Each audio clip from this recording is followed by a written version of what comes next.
sa 40 days video at kakauwi lang namin yung galing cemetery dahil dumalo kami sa lola ko dahil 48 days niya na. Then yan is magluluto ako ng adobong manok at nilalabas ko na yung mga ricado at yan. Inaasar ko pa talaga si JR dyan. Then yan yung mga kailangan natin, manok, sibuyas, patatas at syempre, toyo suka. At yan, isiniwa ko na yung sibuyas.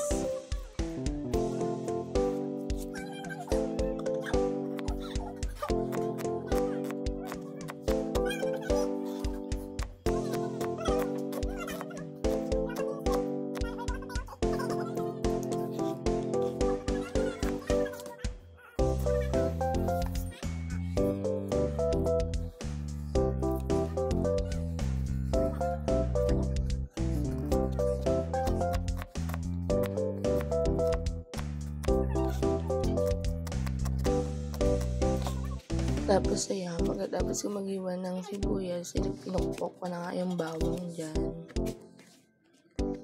Then after kong pokpokin, syempre iwain, ano ba dapat? Diba? Parang di na grade 1.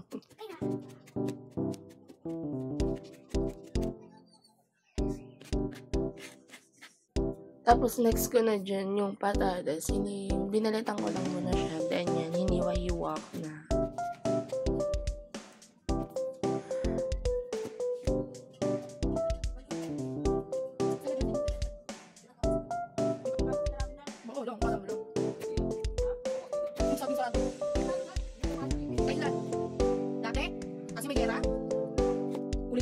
Tapos yan, habang naghiwa ako, nagpagdaldalan pa talaga ako. Pag talaga yung kami nahiwa ay ewan ko na lang. Tapos yan na lahat ng mga hiniwa ko. Then, huhugasan ko na yung manok. So dyan guys, sa manok, nakatatlong hugas ako dyan. Ganyan-ganyan lang. Bakit? May hugas-hugas lang. Pero malinis naman na yan guys. Malinis ko yan.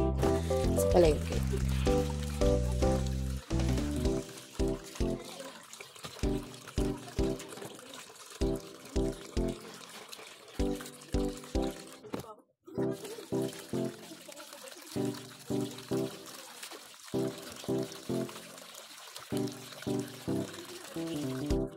At yan, pagkatapos kong hugasan, flex ko pa talaga. At yung mga hiniwa ko, flex ko talaga ulit.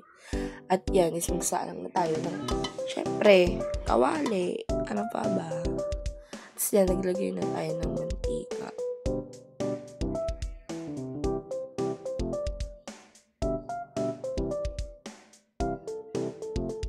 Tapos natin maglagay dyan ng mantika, guys. Una kong ginigisa talaga is sibuyas. Kasi, madali kasi masunog yung bawang kapag yung bawang na ginisa. Tapos, yan, hinalo-halo ko din. Ninex ko na din yung bawang. Tapos, yan, hinalo-halo ko lang uli. Hanggang sa mamaya ilalagay ko na yung manok pag medyo brown-brown na din. At yan, ilagay ko na yung manok. At syempre, ano ba dapat? Haluin ko. Diba? Tapos yan, ilagyan ko na ng syempre, ano pa ba? Chicken cubes. Tapos sinalo ko lang ng hinalo uli yan.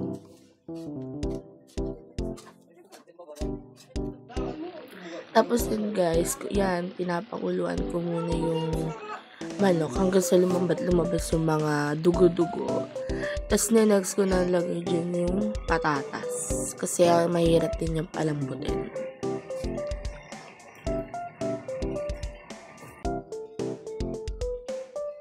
Tapos yan guys, hinalo-halo ko ulit kasi nakulo na siya. Then, para yung mga ibang part naman yung mapakulaan at lumambot. At syempre, lumabas yung dugo. Tapos yan, nilagyan ko na ng, syempre, pang mga babae, pag may toyo.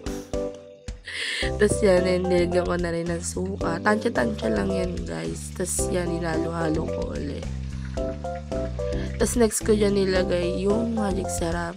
Oo nga pala guys, sa magic sarap is isang buo kong nilalagay yung maliit na sachet niya para mas masarap. Tapos yan nilagyan ko na ng paminta.